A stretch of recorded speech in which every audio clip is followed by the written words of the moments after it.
Alfia Studio.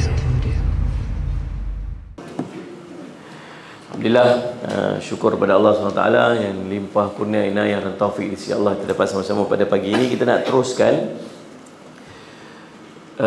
pengajian kitab tafsir kita, tafsir Ibnu Katsir rahimahullah ta'ala. Kita berada pada ayat yang ke-142. Allahumma salli ala sayyidina Muhammad dalam surah Al-An'am.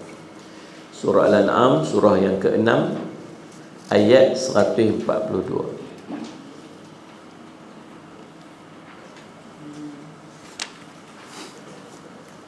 Okay, 142. Okay. Ayat dia pada muka surat 355, syarahan dia pada muka surat 360. A'udzu billahi minasyaitonir rajim. Wa minal an'ami hamulatan wa farsha kulu mimma razaqakumullah wa la tattabi'u khutuwatis syaitan innahu lakum aduwwum mubin. Maksud sallallahu alaihi wasallam Muhammad, sesungguhnya Allah tidak dan di antara haiwan ternak itu ada yang dijadikan sebagai pengangkutan dan ada yang untuk disembelih. Makanlah dari rezeki yang telah diberikan Allah kepada kamu dan janganlah kamu mengikuti langkah-langkah syaitan. Sesungguhnya syaitan ini musuh yang nyata bagi kamu. Surah Al-An'am, surah ke-6, ayat 142. Mari kita tengok tafsiran dia, muka surat 360, panggan yang kedua tu. Selepas wallahu a'lam, firmannya, nampak tak? Wa minal an'ami hamulatan wa farshan. Dan di antara binatang ternak itu ada yang dijadikan untuk pengangkutan dan ada pula yang untuk disembelih. Ini tak tutup belakang kot bunyi dengung. Artinya Allah menciptakan binatang ternak untuk kamu.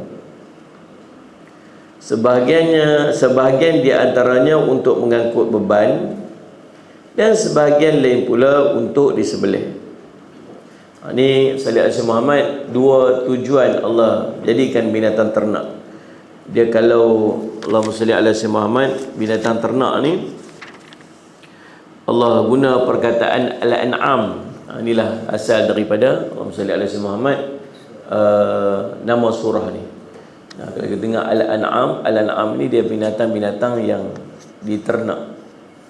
Jadi kalau binatang yang kita boleh gunakan sebagai binatang untuk korban, ini daripada kalangan al-an'am. Ada juga binatang-binatang yang jenis liak tapi diternak, macam rusa. Rusa ni jenis binatang liak tapi diternak. Boleh tak rusa tu dijadikan binatang korban? Tak boleh, pasal dia memang jenis binatang liak walaupun dia diternak. Depa ni landak pun depa ternak, depa bela. Dia tak masuk kategori al-an'am juga walaupun dia ni Sayyidina Muhammad diternak, sebab dia kategori binatang liak. Jadi subhanallah, Sayyidina Muhammad ada dua tujuan binatang ternak ni Allah jadi. Nombor satu, dia tujuan dia ialah untuk kita sembelih dan kita makan. Ada juga binatang ternak yang dijadikan sebagai binatang tunggangan. Kita ni dah tak tunggang dah binatang. Dulu kecuali bukan ni ada menteri seorang ni lembu.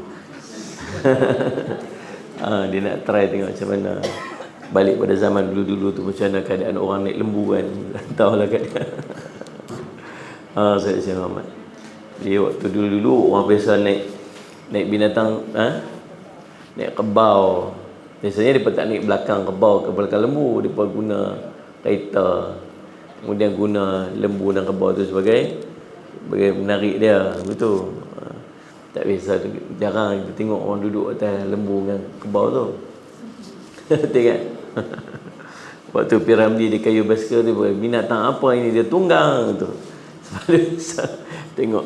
Jadi subhanallah, Sayyid Muhammad, apa ni, satu binatang ternak, satu binatang tunggangan. Kita kena belajar juga lah. Saya ingat sebab di antara benda yang Nabi SAW kata, kena ajak anak kamu 3 benda, memanah, berenang dengan berkuda.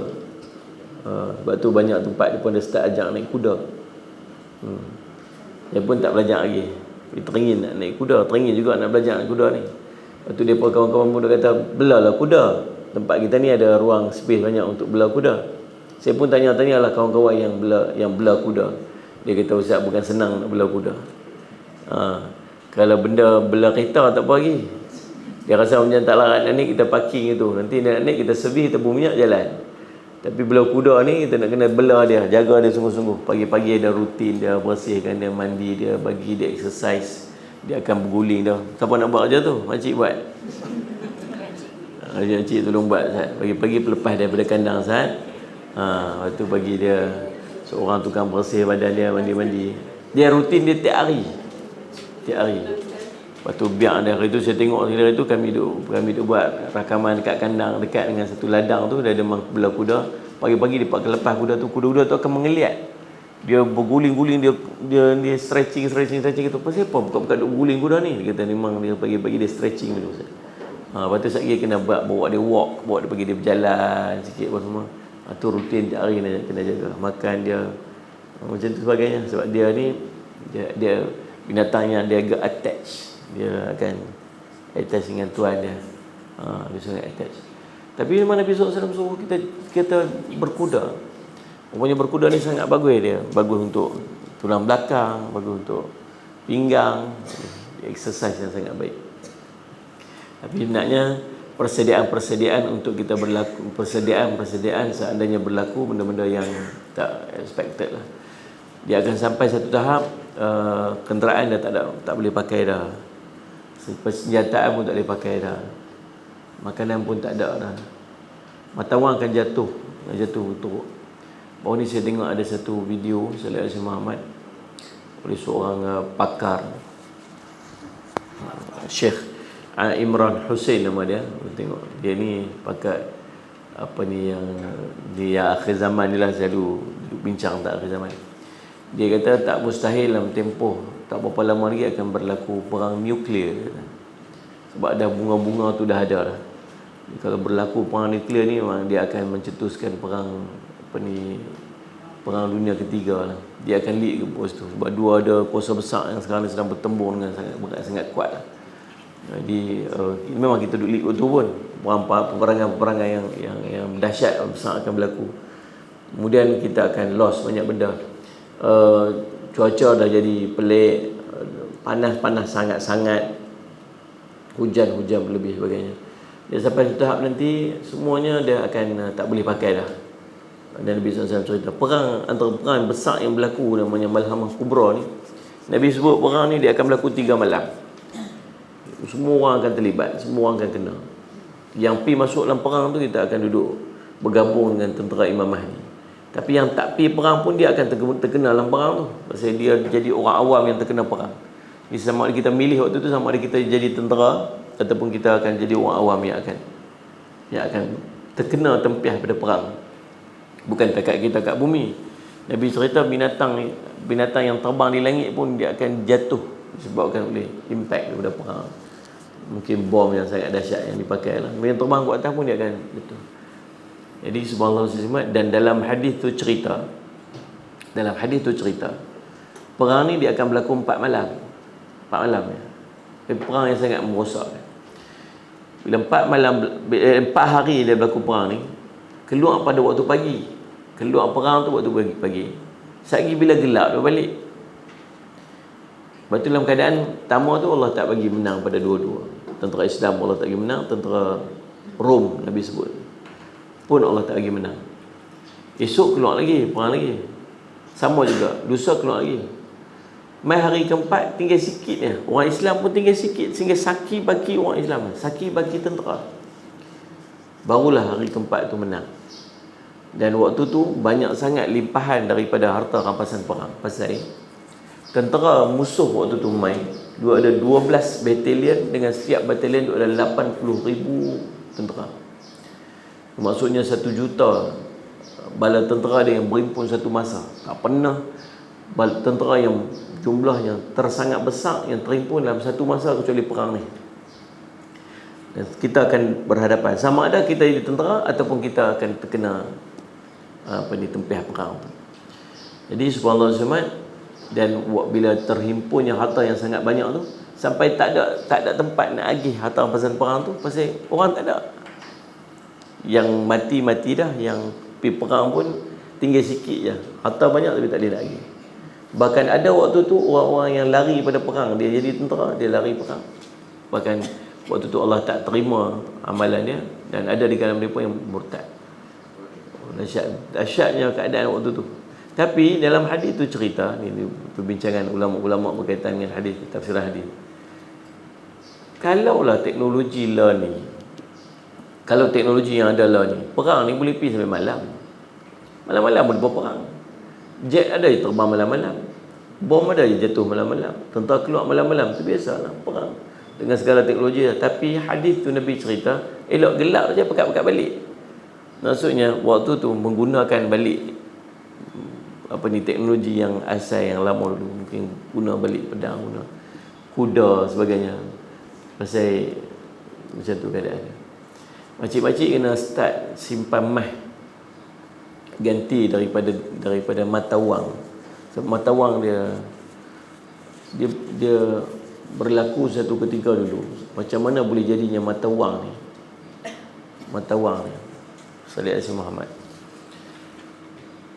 Dulu ada orang-orang Yahudi yang dia ada, Allahumma salli Asy Muhammad, dia ada gudang, dia ada store penyimpanan. Orang waktu tu ada dinar dengan dirham, ada mah, ada perak. Di dinar dan dirham ni dia, Allahumma salli, dia bentuk mata wang lah. Sebab tu sampai lah ni pun kalau tuan-tuan ada simpan mah, tuan kena bayar zakat. Sebab dia nilai mata wang. Dan bila dia mata wang, dia tak boleh trading, beli hari ni ambil esok, tak boleh. Sebab dia berubah. Bayar duit hari ni, esok ambil mah. Dia tak boleh. Dia mesti on the spot sebab dia ribawi. Kalau dia bayar hari ni, katalah dia beli nilainya RM100, esok mah tu mungkin tak RM100 lagi dah mungkin RM100, RM1, RM1, RM2. Waktu mas ni dia kena on time punya, dia panggil Ustaz Muhammad transaction, on time transaction. Jadi dalam Ustaz Muhammad, jadi bila bagi dekat Yahudi ni akan simpan emas tu. Dan Yahudi ni akan bagi orang tu dalam bentuk kertas nilai yang dia simpan dalam pada Yahudi tu. Dan kertas ni dia guna untuk trade, boleh beli barang, guna kertas ni. Pasal kertas ni ada nilainya bergantung kepada yang dia simpan. Dan dia berevolusi dan akhirnya jadi mata wang macam tu lah. Tapi asal dia tetap emas dan perak, emas. Satu hari benda ni akan collapse. Dan ni pun kita tengok US dollar dah sedang fight betul-betul dengan yen, dengan China. China duk push untuk dia lah jadi kuasa besar dunia, dan China lah yang akan menggantikan dolar. Dia akan menggantikan dolar. Dia fight untuk yang tu. Kalau bertukar, bila berlaku perangan kuasa macam ni, mata wang dia akan naik turun dan dia akan sentiasa jatuh. Bukan ada apa, nilai kertas, sekeping kertas. Jadi subhanallah, yang paling kuat tadi ialah mah. Convert, pindahkan apa yang kita ada tu kepada mah. Pesan kat anak-anak kita, dia dapat gaji sebulan, ambil satu bahagian untuk beli mah, simpan. Ambil je, simpan je. Dapat gaji katalah 4,000, ambil 400 untuk beli mah, simpan. Bulan depan beli lagi, ambil mah, simpan. Ambil, simpan. Satu hari kita akan balik kepada keperluan mah dan perak. Macam tu. Baik, Allahumma salli ala Muhammad. Duk cerita apa tu pasal ni pengangkutan. Nanti maksudnya kita kena belajar naik kuda. Makcik-makcik banyak naik kuda. Kalau tak ada kuda, kita try dengan lembu dulu. Kita try lembu dulu. Nanti lembu buat main lembu apa, lembu nak sembelih ni, kita try dulu seorang sikit. Kesian lembu tu. Allah bersama. Baik. Allah menciptakan binatang ternak untuk kamu. Sebahagiannya di antaranya untuk mengangkut beban dan sebagainya lain untuk disembelih. Ada yang berpendapat yang dimasukkan dengan hamullah itu, sallallahu alaihi Muhammad, hamulatan itu ialah haiwan pengangkut beban seperti unta. Sedangkan Allahumma salli alaihi farshan itu ataupun farsha itu ialah unta kecil. Sebagaimana dikatakan oleh Al-Thawri dari Ibnu Ishaq, dari Abu Al-Ashwash, dari Abdullah bin Mas'ud tentang firman-Nya Allah ini, hamullah itu adalah haiwan pengangkut beban seperti unta, dan farsha itu adalah anak unta. Diriwayatkan oleh Al-Hakim yang berkata sahih, namun Al-Bukhari dan Muslim tidak mentakhrij hadis ini. Ibnu Abbas berkata hamullah adalah unta dewasa dan farsha adalah unta dan adalah anak unta. Ini perbincangan ulama-ulama mufassirin, ulama pentafsir. Kita boleh petik nak pegang mana satu pun tak apa, asalkan dia masih duduk dalam lingkungan ulama-ulama tafsir ini. Dia tak boleh hakai sendiri. Dia dah kata apa? Pada pendapat saya, yang dimasukkan dengan hamulatan itu ialah belfire, dan farsha ini ialah proton saga ataupun ganjil.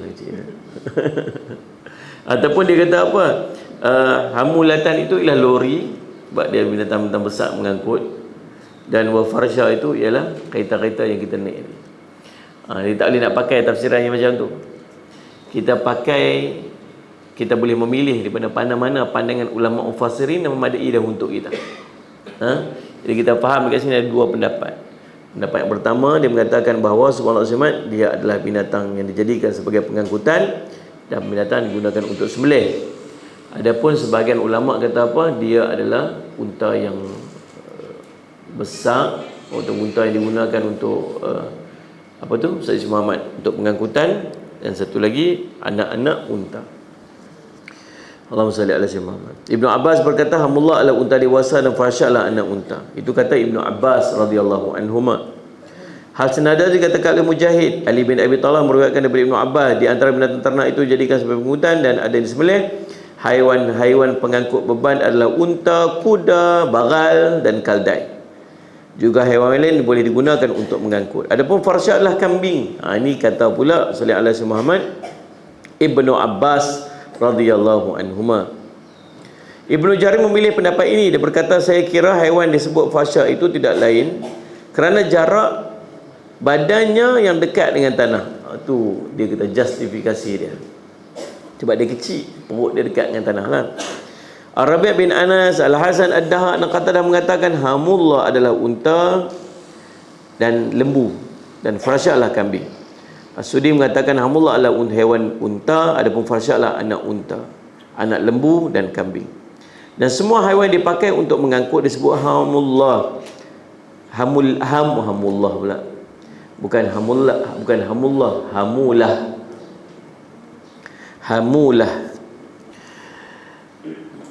Hamulah adalah binatang yang kamu tunggang. Sedangkan farsha adalah binatang yang kamu makan dagingnya dan kamu perah susunya. Kambing adalah haiwan yang tidak digunakan untuk mengangkut. Dagingnya kamu makan dan bulunya kamu jadikan sebagai selimut ataupun permainan. Penjelasan dikemukakan oleh Abdul Rahman dalam mentafsirkan ayat mulia ini sangat bagus dan dikuatkan lagi oleh firman Allah Subhanahu wa taala. Awalam yarau anna khalaqna lahum mimma amilat aydina an'aman fahum laha malikun wa dhallalnaha lahum faminha rakubuhum wa minha ya'kulun. Ni lancak ni baca. Pejam mata baca surah Yasin. Dan apakah Mereka tidak melihat bahawa sungguhnya kami telah menciptakan binatang ternak untuk mereka, iaitu sebahagian daripada apa yang telah kami ciptakan dengan kekuasaan kami sendiri. Lalu mereka menguasainya, kita kontrol. Dan kami tundukkan sebahagian yang lain itu untuk mereka, maka sebahagiannya beri tunggangan mereka dan sebahagiannya mereka makan. Surah Yasin, surah 36 ayat 71 hingga 72. Dan juga terkandung dalam firman Allah dalam surah An-Nahl, surah 16 ayat 68 hingga 80 yang begitu panjang. Juga terkandung juga dalam surah Al-Mu'min ayat 40, surah 40 ayat 79 hingga 81. Allahul ladzi ja'ala lakumul an'am litarkabu minha wa minha ta'kulun wa lakum fiha manafi'u wa litablughu 'alaiha hajatan fi sudurikum wa 'alaina wa 'alal fulki tuhmalun wa yuriikum ayatihi fa ayya ayatillah tuhkirun. Allah lah tunkirun, Allah lah yang menjadikan binatang ternak untuk kamu, sebahagiannya untuk kamu kenderai dan sebahagiannya untuk kamu makan. Dan ada lagi manfaat-manfaat yang lain pada binatang ternak itu untuk kamu, supaya kamu mencapai satu keperluan yang tersimpan dalam hati dengan kamu menunggangnya. Dan kamu dapat diangkut dengan menunggang binatang-binatang itu, dan dengan kamu menunggang ataupun menaiki bahtera. Dan dia perlihatkan kepada kamu tanda-tanda kekuasaannya. Maka tanda-tanda kekuasaan Allah yang manakah yang kamu ingkari?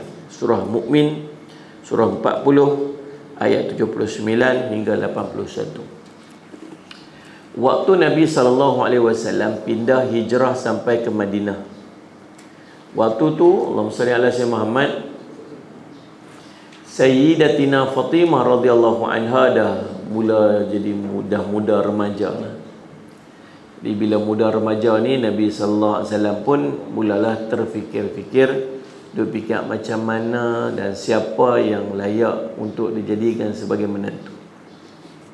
Ini merupakan menantu pertama Nabi menantu pertama selepas hijrah kepada anak yang Nabi SAW paling sayang, Sayyidina Fatimah radhiyallahu anha. Adapun yang lain-lain itu pun dah pernah kahwin lah, anak Nabi SAW. Tapi Fatimah ni special sikit di hati Nabi SAW. Dah cantik, bijak. Waktu tu dah hijrah dah duduk kat Madinah dah. Lalu bincanglah Nabi SAW dengan sahabat dia, Sayyidina Abu Bakar radhiyallahu anhu. Allahumma salli ala Muhammad. Sayyidina Abu Bakar kata dekat Nabi, kamu rasa tak ada siapa ke yang layak untuk ambil Fatimah tu, yang jadikan sebagai suami? Kamu dah fikir-fikir siapa? Waktu tu ramai sangat anak-anak muda yang duduk dekat kota Madinah tu yang berkenan di kalangan bangsawan. Bahkan ramai juga yang lain-lain pun yang tidak bangsawan menaruh hati dekat Fatimah, tapi masing-masing pun rasa tak layak. Yang ada harta rasa tak layak, pasal ni anak Nabi bukan calang-calang. Yang miskin apatah lagi, rasa macam tak layak, pasal ni anak Nabi. Lalu masing-masing pun mendiamkan diri. Bila Sayyidina Abu Bakar kata cadang dekat Nabi, kata Sayyidina Muhammad, apa pendapat kamu dengan Ali? Ali ni nampak soleh dia. Ali tak ada harta lah, tapi dia baik. Nabi SAW pun tiba-tiba wajah Nabi SAW pun jadi ceria, jadi berseri. Nabi kata, tak apalah kamu pergi bincang dengan Ali. Sayyidina Abu Bakar ni tak tangguh pergi turis waktu tu juga. Sayyidina Ali cerita waktu Sayyidina Abu Bakar sampai kat dia tu mengah-mengah Sayyidina Ali, Sayyidina Abu Bakar radhiyallahu. Sayyidina Abu Bakar ni usia dia bayar Nabi SAW. Dia 2 tahun muda lebih kurang begitu lah pada Nabi SAW. Maksud dah waktu tu dah Allah bersemat dah 50 lebih dah. 50 lebih. Sayyidina Ali ni muda lagi. Tapi dia yang pi jumpa Sayyidina Ali. Kalau kita lah. Ni kawan Nabi ni, orang tua pula. Nabi kita pergi bincang dengan Sayyidina Ali tu. Kalau kita lah kan, Kita suruh siapa-siapa lah, tolong pergi panggil Ali majlis, aku nak jumpa dia. Tapi menyahut dia perintah Nabi SAW ni besar, benda besar bagi dia. Dia pergi sendiri. Mengah-mengah mai kata Sayyidina Ali sampai jumpa dia tu mengah-mengah. Dia kata dia mula dengan bunga-bunga dululah, hantar dah ni, kamu ni dululah duduk dengan Nabi SAW. Nabi sendiri yang bela kamu. Mulia hebat kamu ni sampai tak pernah sujud pada yang lain selain pada Allah apa semua, sampai digelar karamallahu wajah. Macam-macam lah dia punya pusing dulu kan, sampai Sayyidina Ali pun diarah dia pasal apa nak cerita apa senang ni. Lepas tu dia pun kata, Ustaz Syahmat, apa pendapat kamu dengan Fatimah? Mau tak kamu ambil dia jadi sebagai isteri? Dia pun tiba-tiba dia diam. Tu dia teriak. Kita siapa? Siapa menangis? Kamu telah menghidupkan benda yang telah aku matikan. Perasaan keinginan nak pada Fatimah tu siapa yang tak nak? Yang cantik, yang baik. Tapi aku rasa aku tak layak sungguh lah. Kamu tengoklah apa yang aku ada. Aku tak ada apa. Apa pun tak ada. Nabi tak pandang yang tu. Nabi tak pandang apa yang kamu ada. Nanti kamu pergi jumpa dengan Nabi SAW. Dia pun pergilah jumpa Nabi SAW. Sayyidina Ali ni dia kuat, orang hebat, kuat sungguh dia. Nabi Muhammad dia kuat, dia berganda-ganda lebih kuat daripada orang lain tak boleh angkat, dia boleh angkat kata dia, Sayyidina Ali. Tapi satu malu. Dia pun pergi jumpa Nabi SAW. Dia jumpa Nabi SAW, Sallallahu Alaihi Muhammad. Dia pun start macam tu lah, start cerita sana melengkak ni, pusing-pusing. Lepas tu akhirnya dia cakap kat Nabi SAW. Waktu dia sampai tu, Ummu Salamah cerita, Sayyidina Muhammad bagi salam kat luar tu. Ummu Salamah tanya kat Nabi SAW, siapa mai tu? Itu adalah kekasih hatiku. Itu adalah orang yang mencintai Allah dan mencintai Rasul. Dan Rasulnya mencintai dia dan Allah juga mencintai dia. Sayyidina Ali radhiyallahu anhu. Lalu dia ambil dia panggil masuk, dia mula bincangan dan akhirnya Sayyidina Muhammad terima lamaran Sayyidina Ali radhiyallahu anhu. Cuma dia kata apa? Wahai Rasulullah, kamu kenal aku dan kamu tahu apa yang aku ada. Aku tak ada apa-apa. Macam mana aku nak kahwin dalam keadaan aku tak ada apa-apa? Kata Nabi SAW, apa yang kamu ada? Nak jadikan sebagai mahar, kamu ada apa?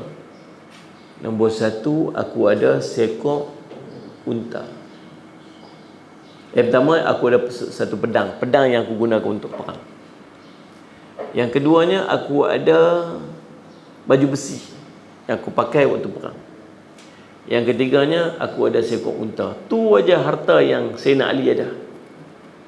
Tu aja harta yang Sayyidina Ali ada.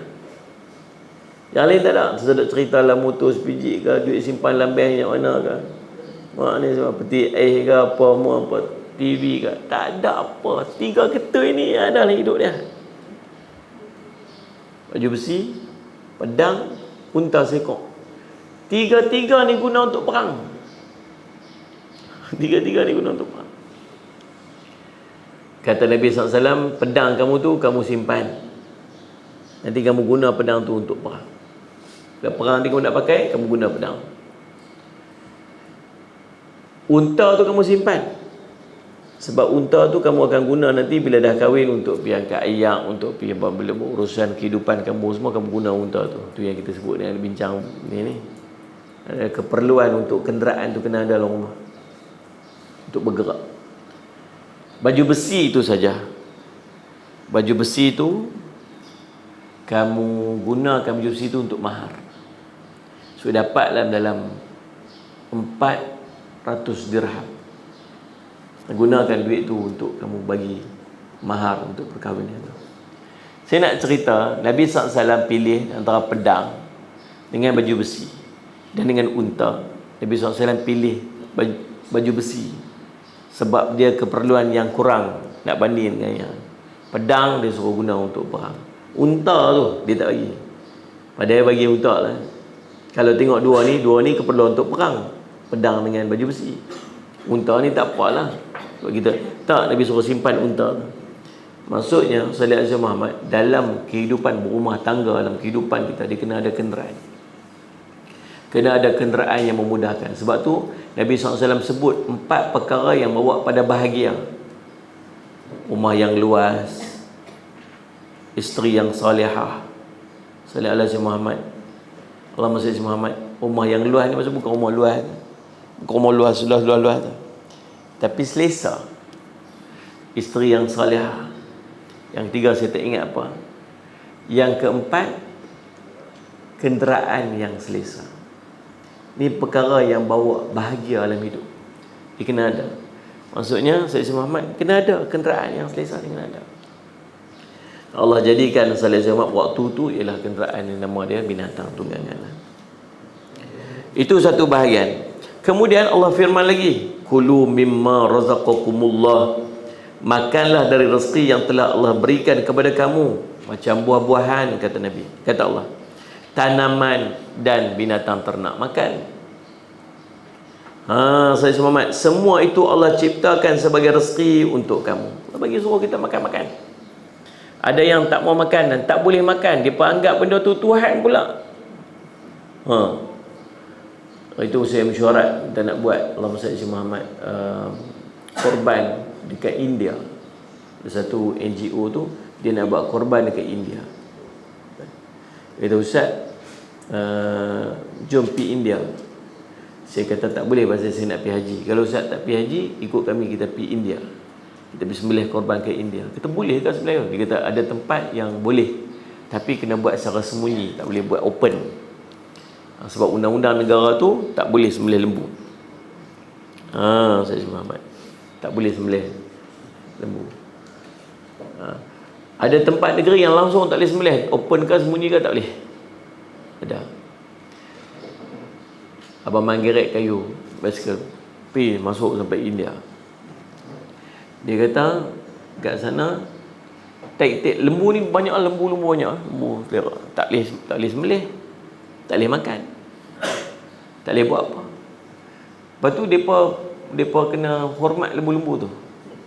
Semua tu lalu lintas jalan kan semua. Tapi memang kita sentiasa hormat lembu-lembu ni. Semua. Kalau raja lalu dengan menteri lalu, tuan-tuan bertembung, raja dengan menteri, siapa nak kena berhenti? Siapa kena berhenti? Menteri lagi berhenti, raja untuk ajar lalu. Kalau menteri dengan rakyat biasa lalu, kita rakyat lalu, menteri lalu, siapa nak lalu dulu? Menteri lalu. Kalau raja ke menteri ke, raja ke menteri ke rakyat ke, lembu lalu, siapa nak lalu dulu? Bagi lembu lalu. Jadi semua lekeh, lembu lagi power. Jadi Sayyidina Muhammad kita sentiasa bagi, tapi taklah hormat dia ni, hormat dia anggap dia Tuhan. Tuhan apa? Jadi tek lembu yang duk ada tu, dia buat apa? Dia buat rumah. Dia buat dinding rumah depa. Depa ambil, depa tempel-tempel kat dinding rumah depa. Tu maksudnya. Tu tak cerita lagi macam-macam dia buat lagi, minum air kencing dia lah, sebagainya. Mulia. Allah suruh makan lah. Ada satu, Allahumma salli ala Muhammad, gerakan yang kempen untuk tak sembelih. Dia kata sembelih ni satu kezaliman pada binatang. Allah suruh sembelih. Allah jadikan binatang tu untuk kita makan. Sembelih pula, sembelih dengan cara yang sangat beradab. Innallaha macam mana maksud? Kata Nabi SAW, Allahumma salli Muhammad, tak ingat pula. Sungguhnya Allah telah mewajibkan ihsan. Innallaha katabal ihsanu ala kulli syai. Fa iza qataltum fa ahsinu qitlatah, fa idza dhabhtum fa ahsinu zibhatah. Sungguhnya Allah telah mewajibkan ihsan atas setiap benda. Bila kamu nak membunuh, perelokkan pembunuhan. Kalau kamu nak sembelih, perelokkan sembelihan. Antara elok sembelihan itu ialah Nabi kata apa? Tajamkan pisau kamu dan sembelih. So, tajam pisau, sembelih. Jangan tunjuk pisau dekat muka dia. Jangan sembelih kawan dia depan kawan dia, tak boleh. Sengah-sengah bila buat korban tu, tak mana dia pergi ikat ni. Lepas tu sembelih mana? Sembelih tak ni. Kawan dia duduk tengok. Kita tengok dia ketak tau. Kita tengok dia terkeja kencing, dia takut. Dia pun ada perasaan juga. Tutup, jangan bagi dia nampak adab. Yang tunjuk pisau tu. Kawan kena sondoi tadi. Kawan nak sembelih tu kena sondoi. Mana? Bila kena sondoi tu, dia geram. Dia pegang pisau, kata, sayang siap, sayang kena. Kawan yang buat korban tu, katalah dekat kawan yang sembelih tu, hanya kan buat lagu tu. Ni tunggangan aku ke akhirat ni. Hang lebih. Dia pun pergi dekat depan lembu tu, dia kata ni. Ingat muka saya ni. Ingat tahu ni muka ni. Nanti kita jumpa kan pada mahsyar ni. Lembu tu kata tahu. Oh. Itu bodoh kawan ni. Mampang aku. Tak payah sembang, tak payah tunjuk pisau. Sembelih tu bergilik lah. Allah Sayyidina Muhammad. Makan. Allah suruh makan. Wala tattabi'u khutuwati syaitan. Allah kata jangan kamu mengikut langkah-langkah syaitan. Dengan cara perintah-perintah syaitan seperti yang dilakukan oleh orang musyrik yang mengharamkan rezeki Allah. Yakni mengharamkan sebahagian daripada buah-buahan dan tanaman dengan berdusta atas nama Allah. Yang ni tak boleh makan, pasal apa Allah tak bagi? Yang ni tak boleh makan, pasal apa ni? Yang ni untuk Allah, yang ni untuk Tuhan. Makan. Bahkan tuan-tuan tengok macam mana maha pengasihnya Allah kat kita ni. Korban yang kita buat untuk Allah pun kita makan. Bukan tak boleh makan, makan. Sembelih untuk apa dia? Untuk Allah. Korban itu sendiri maksud qarib, dekat. Tujuan dia untuk taqarrub kita dengan Allah, untuk mendekatkan diri kita kepada Allah. Sembelih korban, belum jatuh titik darah tu sampai ke lantai lagi, Allah dah kira dah pahala di sisi Allah tu korban. Itu kita kena azam tiap-tiap tahun buat korban. Satu rumah mesti buat satu korban. Kena azam tiap-tiap tahun. Saya Muhammad. Bahkan orang yang dikira sebagai orang mampu, orang yang mampu untuk buat korban ni ialah orang yang ada lebihan pada harta dia dengan nilai satu bahagian korban pada 4 hari. Hari raya dan 3 hari tasyrik. Kalau korban kita 800, dia ada lebihan harta dia RM800. Untuk 4 hari ni, dia orang yang kena buat korban. Maksud semua orang pun layak untuk buat korban sebenarnya. Nabi SAW kata apa? Nabi kata, siapa yang Allah bagi kat dia kelapangan tapi dia tak buat korban, jangan dekat tempat solat kami. Nabi marah sungguh. 4 hari tu hari kita nak buat korban. Semua orang buat korban. Sayyidina Ali Muhammad, kalau ada 300 rumah, patut ada 300 bahagian korban buat tempat tu. Kalau tak dapat, maksud dia ramai orang tak buat korban. Ada orang yang dianggap kata korban ni buat setahun sekali, dia buat semua hidup sekali, ada buat korban tahun ni tak buat. Pasal apa? Tahun lepas buat dah Ustaz. Pasal tu tahun lepas punya. Bukan setahun sekali, bukan semua hidup sekali Ustaz. Tu akikah. Korban tiap-tiap tahun. Kena buat. Azam bagi dapat juga. Lepas tu saya kata, orang seokok dia menjawab kepada Allah, pasal apa tak buat korban? Dia seokok, dia tak buat korban. Sedangkan dia ada lebihan. Sehari RM2. Sehari RM2. Sehari RM2. Sehari RM2. Cukup solat al-Jumat untuk kita buat satu bahagian korban. Jadi subhanallah saya semat. Allahumma salli Muhammad. Syaitan kata apa? Syaitan kata Allah sebut. Allah kata apa? Sadiq al-Jumat. Allah kata wala tattabi'u khutuwati syaitan. Jangan ikut langkah-langkah syaitan.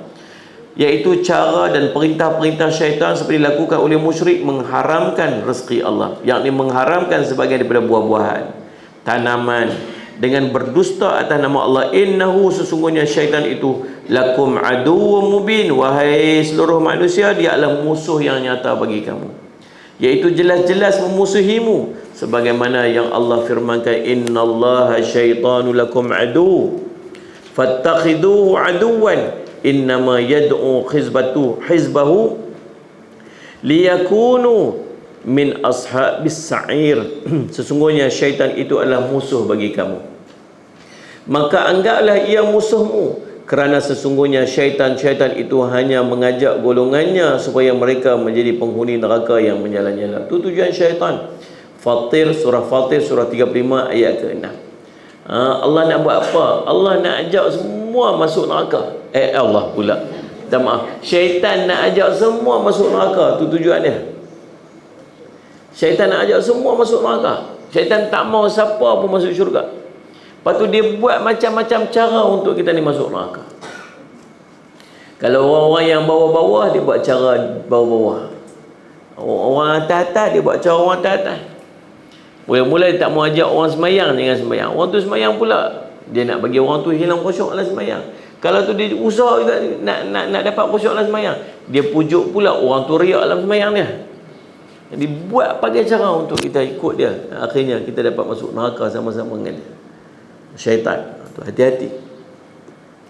Salih al-Zaman. Ya bani Adam, la yaftinannakumus syaitanu kama akhraja abawaikum minal jannah yanzi'u anhuma libasahuma liyuriyahuma sawatihima. Hai anak Adam, janganlah sekali-kali kamu dapat ditipu oleh syaitan sebagaimana dia telah mengeluarkan kedua ibu bapamu dari syurga. Dia menanggalkan dari keduanya pakaiannya untuk memperlihatkan kepada keduanya auratnya. Surah Al-A'raf surah 7 ayat 27. Dan firman Allah, afatattakhidunahu wa dhurriyyatahu awliya'a min duni wa hum lakum adu bi'salidh dhalimina badala. Patutkah kamu mengambil dia dan turun-turunannya sebagai pemimpin selain daripadaku, sedangkan mereka adalah musuhmu? Amat buruklah iblis itu sebagai pengganti yang daripada Allah bagi orang-orang yang zalim. Surah Al-Kahfi surah 18 ayat 50 dan ayat-ayat serupa yang banyak sekali dalam Al-Quran. Ingat Allah pesan jangan ikut jejak langkah syaitan. Jangan ikut pujuk-pujuk rayu syaitan. Apa saja yang Allah halalkan. Seorang sahabat tanya, ya Rasulullah sallallahu alaihi wasallam, Muhammad, afara'aita, apa pendapat kamu wahai Rasulullah, kalau aku ni salatan maktubat wasumtu Ramadan, aku semayang yang fardu saja aku buat, aku puasa dalam bulan Ramadan saja, wa halaltul halal wa haramtu haram, apa yang Allah halalkan aku halalkan semua, dan apa yang Allah haramkan aku haramkan semua. Adkhul jannah, apakah aku dapat masuk syurga? Kata Nabi SAW, na'am. Mudah yang nak masuk syurga ni. Daripada perkataan, apa yang wajib buat semua buat. Yang wajib buat semua, yang tinggal. Salih ala Sayyidina Muhammad. Yang halal, kata halal. Tak sudah tukar jadi haram. Walau benda tu kita tak boleh makan, bukan benda tu haram, benda tu tak halal, kita yang tak boleh makan. Makan durian banyak sangat. Faham tak ni? Lepas tu dia gaduh Encik Maneh. Encik Maneh tinggi Ustaz, dia kata, saya apa? Tak tahu lah Ustaz, ni semua durian punya pasal. Bukan durian punya pasal, kita tu punya pasal. Bukan durian punya. Durian tu duduk lagu tu. Tak boleh Ustaz, durian ni haram, ni patut diharamkan. Pasal apa? Pasal dia bagi saya Encik Maneh. Encik Maneh kata, wali okey je kan. Dia tetap halal. Salih alaihi Muhammad. Benda yang halal, halal. Benda yang haram tinggal. Allahumma salli alaihi. Tuan-tuan tahu tak teknologi yang mereka buat lah ni? Daging, mereka boleh buat daging dan dah start dijual lah. Dekat Australia, dekat Israel mereka buat, dan ada negara-negara tertentu buat. Mereka buat daging tu, bukan daging sembelih ni, daging tu mereka buat. Nak bahagian batang pinang ke, nak bahagian rimau teriak, rimau menangis, apa? Nak daging lembu, nak daging ayam, mereka buat dengan guna bahan kimia jadi daging. Dia tak payah sembelih daging dah, sampai ke tahap orang yang terlibat dengan fatwa, mereka terpaksa mesyuarat, kata halal ke tak halal lagi ni, halal ke haram, boleh makan tak boleh makan. Asal macam-macam lagi tu. Macam-macam lagi panggil teknologi makanan. Jadi subhanallah tuan-tuan, salih alaihi Muhammad, itulah dia panggil cabaran-cabaran kita akhir zaman. Baik, insya-Allah apa yang halal kita makan, apa yang haram salih alaihi Muhammad kita tinggal. Dekat tu je kita ni. Benda yang Allah haram mesti ada sebab dia. Dia ingat saya pesan ni. Kata Nabi ulama Ismail dalam kaedah sebut, tidak ada ubat daripada benda yang haram. Dia tak akan jadi ubat. Kalau ubat tu, kita ni ada satu masalah kapsul. Kapsul ni ubat dekat alam tu okey dah. Tapi dia punya sarung kapsul tu. Sarung tu daripada bovine. Dia dibuat daripada lemak. Dan kebanyakan yang ada dalam pasaran, lemak tu lemak babi. Nak kena check tengok dia tu. Salih Azim Muhammad, benda ni bincang dalam parlimen. Saya ingat lagi Menteri Kesihatan waktu tu, bila ditanya pada dia status sarung kapsul yang ada ubat yang untuk yang dia kata, Salih Azim Muhammad, majoritinya tidak halal. Majoriti tak halal. Macam mana dia nak jadi ubat kalau dia tak halal? Itulah benda kita kena fikirkan, insyaAllah. Kita akan sambung lagi perbincangan kita pada ayat berikut dia, ayat ke 143, 144. Dalam perbincangan kita yang akan datang, mudah-mudahan menjadi manfaat yang sebaiknya. Esok kita akan bincang, esok kita akan baca kitab Allahumma salli ala sayyidina Muhammad, Bahrul Mazi, insya-Allah. Mudah-mudahan ini menjadi manfaat sebaiknya untuk kita. Qul qouli hadza wa astaghfirullah li wa lakum. Assalamualaikum warahmatullahi wabarakatuh. Bismillahirrahmanirrahim. Alhamdulillahirabbil alamin. Wassalatu wassalamu ala rasulil amin sayyidina Muhammadin wa alihi ajma'in. Allahumma faqihna fid din wa 'allimna ta'wil waj'alna min ibadika as-salihin wa hdina siratal mustaqim. Allahumma arina haqqa haqqan warzuqna ittiba'ahu wa arina batila batilan warzuqna ijtinabah. Wa sallallahu ala sayyidina Muhammadin wa alihi wasallam. Alhamdulillahirabbil alamin.